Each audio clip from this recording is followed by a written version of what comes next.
সকালবেলা আপনি স্লিমিং টি খায় বলতেছেন এই কোম্পানির স্লিমিং টি খান, আপনি এই কোম্পানির ট্যাবলেট খান, আপনি এই কোম্পানির স্লিমিং কফি খান, খায় আপনি চিকন হয়ে যান। আবার আপনি দুপুরবেলা একটা যে কোনো লেজার একটা ক্লিনিকে যায় বলতেছেন এখানে এসে আপনি লেজার করে পেট চিকন করে ফেলেন। আবার আপনি রাতের বেলা যায় জিমে যায় নাচানাচি করে বলতেছেন এখানে এসে জিমে এসে চিকন হন। তাহলে কোনটা কাস্টমাররা কোনটা ফলো করবে, কোনটা করা উচিত? তাহলে কি ওই স্লিমিং টি ভুয়া ছিল? তন্নি আপু ভার্সেস বারিসা আপু, দুজনের মধ্যে বেশ একটা লড়াই হচ্ছে। গণমাধ্যমে দেখা যাচ্ছে এ ওকে মানে পাল্টা জবাব দিচ্ছে। ঘটনা কোথা থেকে শুরু হয়েছে, দুজনের মধ্যে কতটুকু পার্থক্য রয়েছে, বিস্তারিত আজকের ভিডিওতে আলোচনা করব দি ভাইরাল ছবিটিতে। ফ্রেন্ডস, প্রথমে বলতে হয় বারিসা হক হচ্ছে এমন একজন মানুষ যিনি টাকার বিনিময়ে অন্যের প্রোডাক্টকে প্রমোশন করে এবং সেই প্রোডাক্ট বিক্রির দায়িত্ব নিয়ে নেয়, সেই প্রোডাক্ট বিক্রি হয় এবং বিভিন্ন শোরুম উদ্বোধন করতে যায়। এসব কাজ করে তিনি অর্থ উপার্জন করে। মূলত তিনি প্রথমে অনলাইনে প্রমোশন করতেন অন্যের প্রোডাক্ট, নিজের কোনো প্রোডাক্ট নেই। এটাকে যদি আপনি খাস বাংলায় বলতে চান যে এটা কি আসলে ব্র্যান্ড প্রমোশন, আসলে দালাল বলা চলে, যদি এটা খুব খারাপ শোনা যায়, কিন্তু অ্যাকচুয়ালি জিনিসটা এমন। আর এদিকে তন্নি আপু তো ভাইরাল, তিনি একজন বয়স্ক লোককে বিয়ে করেছেন এটার কারণে, এবং দ্বিতীয়তে তিনি অনলাইনে যখন তার কোম্পানির কাপড় চোপড় বিক্রি করেন তিনি সুদা সাপটা উত্তর দেয়, একদম ধুমধারটা ফাটায় ফেলায়, এর জন্য তিনি আরও গণমাধ্যমে বেশি ভাইরাল। তো দুজনকে কি করা হয়েছে, সাম্প্রতিক সময় আনা হয়েছে একটা শোতে, চ্যানেলে, সেখানে তারা মুখোমুখি হয় এবং তন্নি আপু তো বরাবরই সুদা সাপটা ধুমধারকে কথা বলে। সেই সময় তিনি বারিসা হকের কয়েকটা বিষয় আইডেন্টিফাই করে উত্তর দেয়, আর তার থেকে মূলত এই ঘটনাটা শুরু হয়েছে। যে উত্তরগুলো দিয়েছে এগুলোকে আমি কিছুটা একমত প্রকাশ করছি।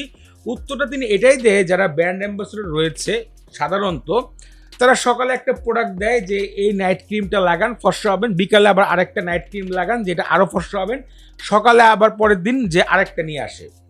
তিনি আরও একটা উদাহরণ দেয় যে একটা ওষুধ নিয়ে আসলো যেটা খান আপনি স্লিম হবেন, পরের দিন আরেকটা ওষুধ নিয়ে আসলে স্লিম হবেন, তৃতীয় দিন যায় বলতেছে জিমে যান স্লিম হবেন। তাহলে জিমে গেলে স্লিম হবে, এর মধ্যে যে ওষুধগুলো খাইলে কি হইলো? এটাই উনি বুঝাইতে চাইছে। যেমন এই জিনিসটা আসলে চোখে পড়ার মতন। এখন যে বিষয়টা আমি আসলে বলি, তন্নি আপুর তো সুদা ছাপড়ার কথার জন্য অনলাইনে ভাইরাল, এবং অনেকেই বলেন তিনি একজন বুড়া মানুষকে বিয়ে করছেন। বিয়ে করা কোনো খারাপ জিনিস না, তিনি সংসার করছেন, সন্তান হয়েছেন, এবং অনেক ক্ষেত্রে জানা গেছেন তিনি তার স্বামীর ভালো টেক কেয়ার করে এবং নিজেই উপার্জন করে তার পরিবারের জন্য, এবং তার একটা মেয়েও রয়েছে আগের ঘরে, সেটাকে নিয়েও তিনি সংসার করছেন। এখন বারিসা আপুর কিন্তু কয়েকটা জিনিস চোখে পড়ে, যেমন সাম্প্রতিক সময় তিনি একটা জিমের প্রমোশন করেছে, যেখানে একজন স্যারকে বা ফিটনেস ম্যানকে প্রমোশন করছে। সেই সময় অনেকগুলো ভিডিও ভাইরাল হয় এবং সেগুলোর মধ্যে এমনভাবে তিনি মানে প্রমোশনের ক্ষেত্রে শব্দ করেন যে শব্দগুলো খুবই বিশ্রী ছিল।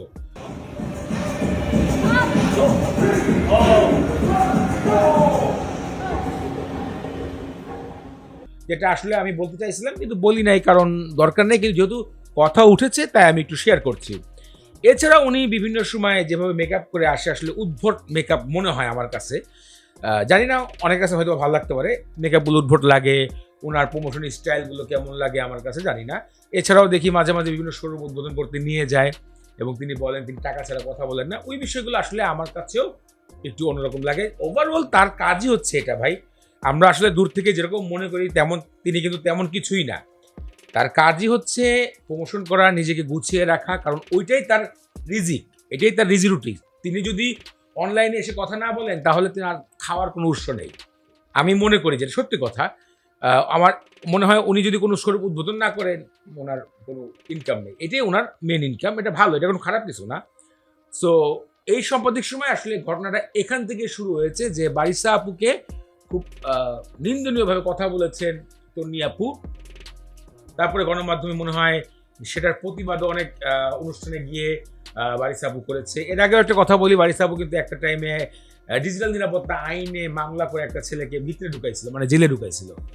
সো উনি একটু কেমন কেমন বিষয় আমার চোখে পড়ে, তাই ওনার বিষয় নিয়ে আমি বেশি কথা বলতে চাই। সবসময় যে ঘটনাটা ঘটেছে সেটাই আপনাদের শেয়ার করলাম। কিন্তু পেমেন্ট নিয়ে কালকেই লাইভে বসে গেলাম এরকম না, তাহলে আমি কোটি কোটি টাকার মালিক হয়ে যেতে পারতাম, আমার এই অনুষ্ঠানে আসতে হতো না, আমি কোটি কোটি টাকার মালিক হয়ে যেতে পারতাম। টাকার জন্য এসেছেন না, আমাদেরকে যেভাবে